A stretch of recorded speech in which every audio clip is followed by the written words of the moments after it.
former President Donald Trump right now, as you see on the podium in North Carolina. These are live pictures of Concord, North Carolina. Vice President Harris today, as I said, was in 3 of the blue wall states, Michigan, Wisconsin, and Pennsylvania, with the Republican former Congresswoman Liz Cheney by her side. Those states, of course, all in play, crucial to her path to victory as she sees it now. A new Washington Post Star School poll showing the 2 candidates locked in a dead heat in all 3 states. They are all within the margin of error, although as you can see in all of them, I get it's a margin of error, so let's just say that, but Trump is up by 2 or 3 points in all, despite still being within the margin. And Harry Enten is out front at the magic wall. I'm sorry, Harris is up. Sorry, I flipped. There you go. Okay, Harris is up. I don't know why I was in it. Harris is up, which is crucial because I get it, Harry, that it's all margin of error, but when you see that again and again and again across states, it does make you wonder if that's really what's going on. So in that context, a lot of panic among Democrats right now. But yet then you see those states that show her up within the margin of error, Michigan, Wisconsin, and Pennsylvania. What does it all mean? Yeah, you know, it's one of these funny things. Depending on which week, I get different friends from different sides of the aisle coming back to me. One week it's the Republicans worrying. This week it was the Democrats that were worried. But then you look at polling like that, and then we take a look at the race to 270. And I should point out, the race to 270, the path to 270 for Kamala Harris is very clear right now. You know, you talk about Wisconsin. Let's turn that blue. All right, that gets Harris to 236 electoral votes. How about Michigan? We'll give her blue there. 251 electoral votes. How about Pennsylvania? Look at this. To 270 electoral votes if those Washington Post polls are in fact correct. And so she has a very clear path to 270 electoral votes. Of course, Aaron, I don't just like looking at one poll. I like to look at an aggregate of polling. So let's take a look at the recent aggregate of polls in these blue wall states. Now, what do we see?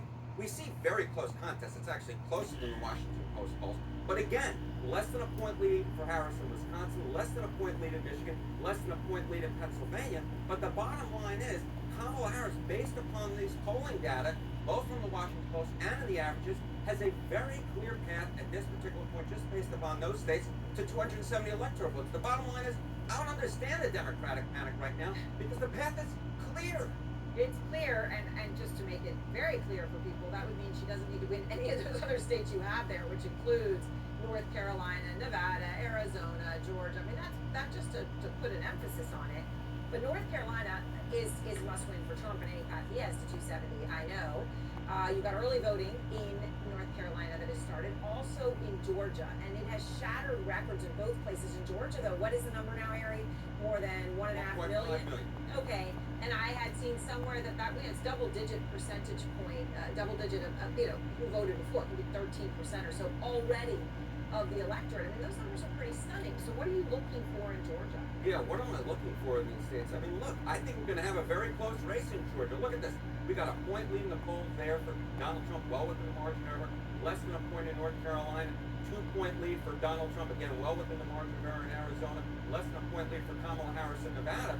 So, you know, even if we gave, Donald Trump, say, Wisconsin, Michigan, Pennsylvania, you can still back at Kamala Harris to 270 by giving her North Carolina, Georgia, Arizona, and Nevada. So again, I don't understand this Democratic panic, Aaron. All right, so you don't understand it, and yet, so you've been looking around for reasons, since it doesn't seem to add up. Yeah. And I know you have found something that has nothing to do with Harris that may account for it. Yeah. Angry if opposing candidate wins. Harris voters, 52% would be angry if Donald Trump won, compared to just 42% of voters who would be angry if Kamala Harris won. I think Democrats feel like there's a lot more on the line in this election, and that's why they're panicking, even though the polls at this point say Kamala will take close for four. Right. All right. Thank you very much, Harry. So let's go to Stacey Abrams now, former Georgia state representative and Democratic candidate for governor. She hosts a new podcast, Assembly Required, with Stacey Abrams. And Stacey, I'm great, so happy to have you back. So let me ask you about what we're seeing in Georgia. Harry was just talking about your state just passing already more than 1.5 million people have voted early in this election, breaking turnout records left and right. Yesterday, the most voting ever on a Sunday, and turnout usually goes up as you get closer to election day. I mean, you could be looking at 25% or more of the entire state already voting before even election day. It is incredible. Does it feel that way to you? And do you have a sense on the ground of who is turning out? We are excited about the turnout. Let's be clear about that. However, we need to caveat that by recognizing that one of the reasons we are seeing so many people in person standing in lines this early is because Republicans constrained access to vote by mail. Because in 2020, voters that they found inconvenient, that Brian Kemp said he wasn't pleased with their participation, they made it harder for those voters to vote by mail. But the good thing is, despite the roadblocks that Republicans put in place in 2021 with their SB 202 law, they are changing lanes. They're like, you might not want us to vote by mail, but we're going to show up in person because we want our voices to be heard. So we're excited because we are seeing voters who showed up in 2020, voted by mail, instead showing up in person because they refuse to be pushed out of this election. And we are very bullish about those numbers continuing to grow. All right, so Eva McKend was there. She spoke to Georgia pastor Jamal Bryant after Harris visited his church this weekend. She interviewed him. Let me just play one exchange. He said something is wrong with brothers who don't know how to support a sister. Yeah. Full stop. Misogyny is still real in our community.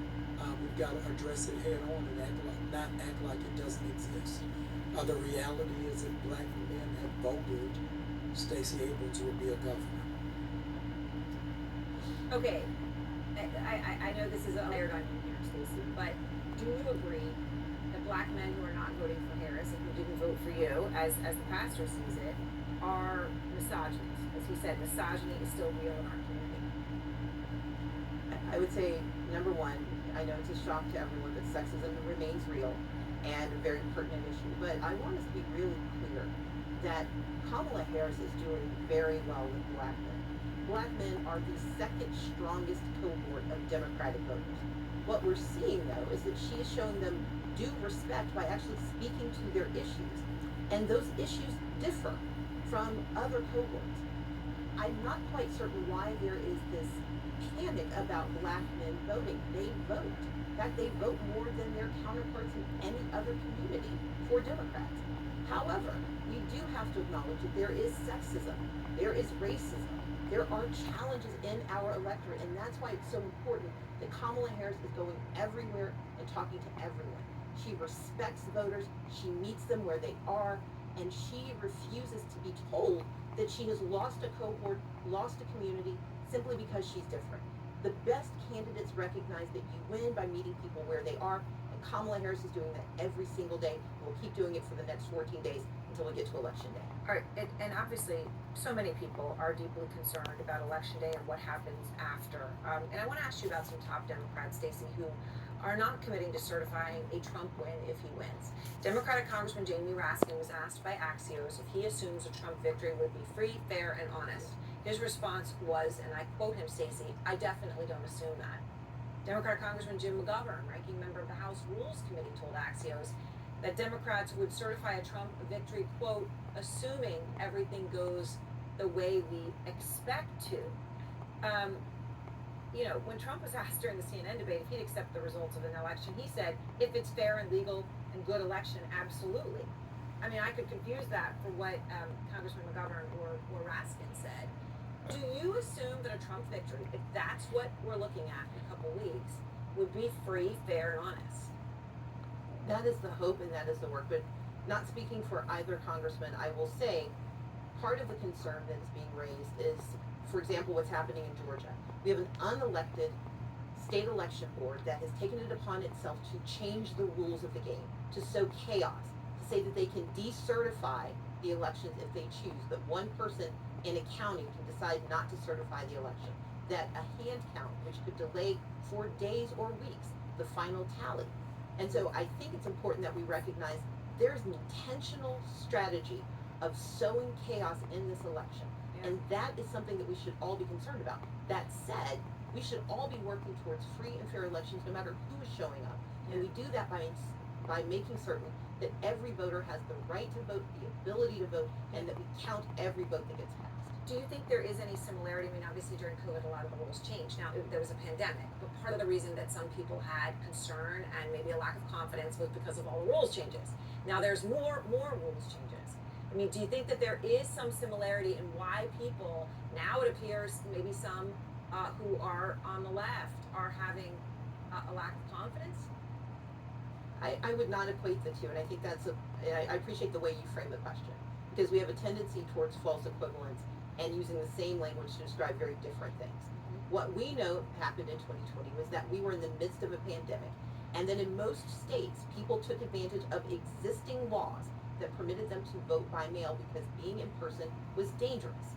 Yes, some changes were made for drop boxes, but these were not newfangled ideas. They had been in practice in other parts of the country. More parts of the country got to enjoy them and still want them. What we saw since then was a restriction on access to voting and an intentional strategy by the RNC to sow chaos in these elections. They have poll watchers. There was a great story today in the Washington Post about poll watchers who intend to oversee. We've seen the criminalization by Republicans of election workers. And so we cannot treat this year the same as we did 2020, because there have been intentional strategies adopted to weaken not just confidence, but the infrastructure of elections. However, we have extraordinary election workers who, regardless of party, believe in the patriotism of our system. And that's where I'm putting my money. That's where I'm putting my hope and my faith. We do have extraordinary election workers, people doing it without pay and volunteering because they believe in the country. Stacey Abrams, thanks so much. I